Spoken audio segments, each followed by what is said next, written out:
First of all, they've got to make a movie about creation, right? And people really, if they think they can pay that idea, then God bless them, right?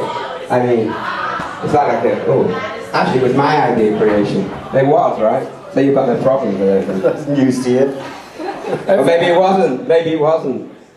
Maybe it wasn't. The crazy thing about these TV ideas, and I'm sure other people here have been used to it, is that it's everybody else's idea. Because it's like, we started joking on Twitter that Bonehead was going to do this reality TV show.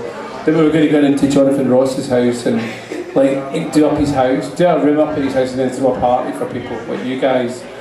And because there's a song on the Second Oasis album called Bonehead's Bank Holiday, they contacted us, so we got Bone on the phone. So him being the fucking lunatic that he is, announced that it was a reality TV show, and I'm now literally having reality TV shows about boneheads, like redecorating Jonathan Ross's house.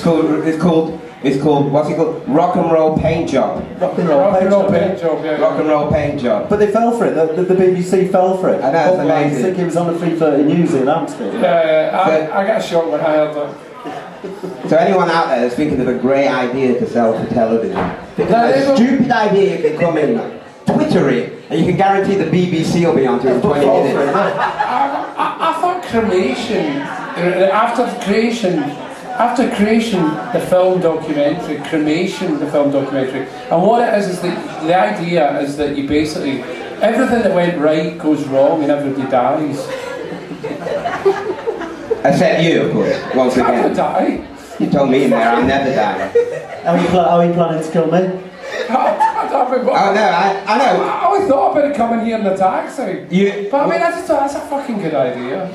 You have to be in a car, but I hear you've been having a lot of trouble at the service stations. What's going on, you and the service station? I don't know, it's something, I don't know. What's that service? It's just outside Birmingham, was it? Oh, you know. Cawley or something.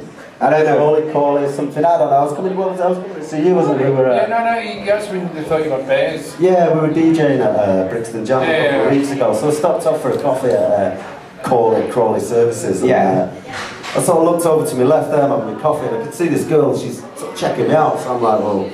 Was she blind? No, just fuck off. I'm just thinking, was she checking me out? Because I'm bonehead, aren't I? I used to be in Oasis. So I'm sort of drinking my coffee and I'm like, getting my left side. Your left side. Your right side of your brain. Yeah, no, that's me. This is my set side. So I'm looking over and she's like weighing me up and I'm like, I better let on, you know. So I give her a little fucking signal and she's just like, hiya. I'm like, hiya. So she stands up and I'm like, right, here we go, you know. She's going to come over. Can I have an autograph on it? Right. So I'm there looking cool, so I don't leave the coffee there in case she's spilling it outside. She comes and she walks over, but in a shit Birmingham accent, she's like, alright, Bez. She goes, I'm really sorry to bother you, but I'm a great fan of Happy Mondays. Can I have your autograph? So I'm like, fucking Bez, Happy Mondays. So I signed it. It's like, what's your name, Lisa? It's like, to Lisa. Best wishes, Mike Skinner. And she's like, Mike Skinner? She goes, oh Mike, I'm really sorry. She's like, good luck with you. And she went back. It's Bez. Can you tell us a bit more about you get thrown out of America? I don't go about, you know, I was doing the show for McGee and I was in the Cuckoo Club there and I did a show, was it Deaf Disco, Sky TV, and it was a Wednesday night and I was having it, and by Saturday morning I was sitting in a jail cell at JFK. Wow, it's a long visa story. Tell them that, it's quite good. You should never say 10 years in America, over you're welcome. Yeah, they said you stayed in America. Because you do get any trouble. They said you seem to have been over... They saw that notice after 9/11, they saw a notice, what's on your visa. You know, it's all your fucking fault anyway, that I'm not in America right now, and also that I'm not in friendship with Mo Johnson, the soccer player. It's all you. I was in bed in Australia 3 weeks ago, and you said, come over to England. I was very relaxed. And I want to say, listen to this, Boney, it's alright for you, you're on the bill, but I noticed you dragged me all the way from Australia, McGee, and I'm not even on the fucking poster. Bonehead, McGee, that's Gorbachev. Who was that anyway? Gallant job. Yeah, it's called culture.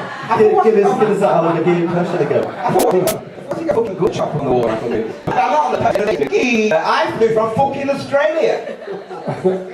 Yeah. And the way this is, That's I'll be on the called- next plane back in the morning. That's called love. That's love. You know, I was very relaxed. Very First male. time in my It's- fucking life. It's a male kind of love. And he's like, come over to England. There's that impression again. Yeah, come over to England. I've got a good one for you. Authentic Monday nights. It's all free to get in. There'll be a big crowd. Let me tell you something. I look at this crowd and they I blame that man they here, shouldn't be Alex allowed, Andrews. but they should not be allowed in free because why is this whole you're giving it away for free because of the credit crunch and like I look at this audience, they look like they could actually afford to pay to come in. The people that aren't here are the people at home who can't afford the bus fare. They're the people we should be giving money to come in to get in free, isn't it? Well, no, I I think what the music business got wrong was that Yeah. they were like paying like 12, 15, 20 pounds. Paul from, you know, kicking about there with his heart, right? 12, 15 pounds a CD to market a record. What they should have done is just slip a fiver in every kind of like, you know, like CD that Mercury release, stick it out there and they'd do great. You open a CD, you get a free CD and you get a You fiver. get a fiver for this bargain. It'd be cheaper than the way the market records now. I've got some CDs of yours, by the way, McGee. They're in my apartment in Los Angeles that I no longer can get into. You know, and the funny thing is, if it wasn't for you know what happened? He says, come and meet me at the Standard, you know. So I parked my car outside the Standard Hotel and I opened Very the door. nice, a very, very nice hotel actually. Yeah, a nice hotel. I had my own show there, which I don't anymore, thanks Alan. Because I was waiting, I got there, I parked, and he's going, hurry up, where are you? And I opened my door and knocked this Mexican guy off his bike.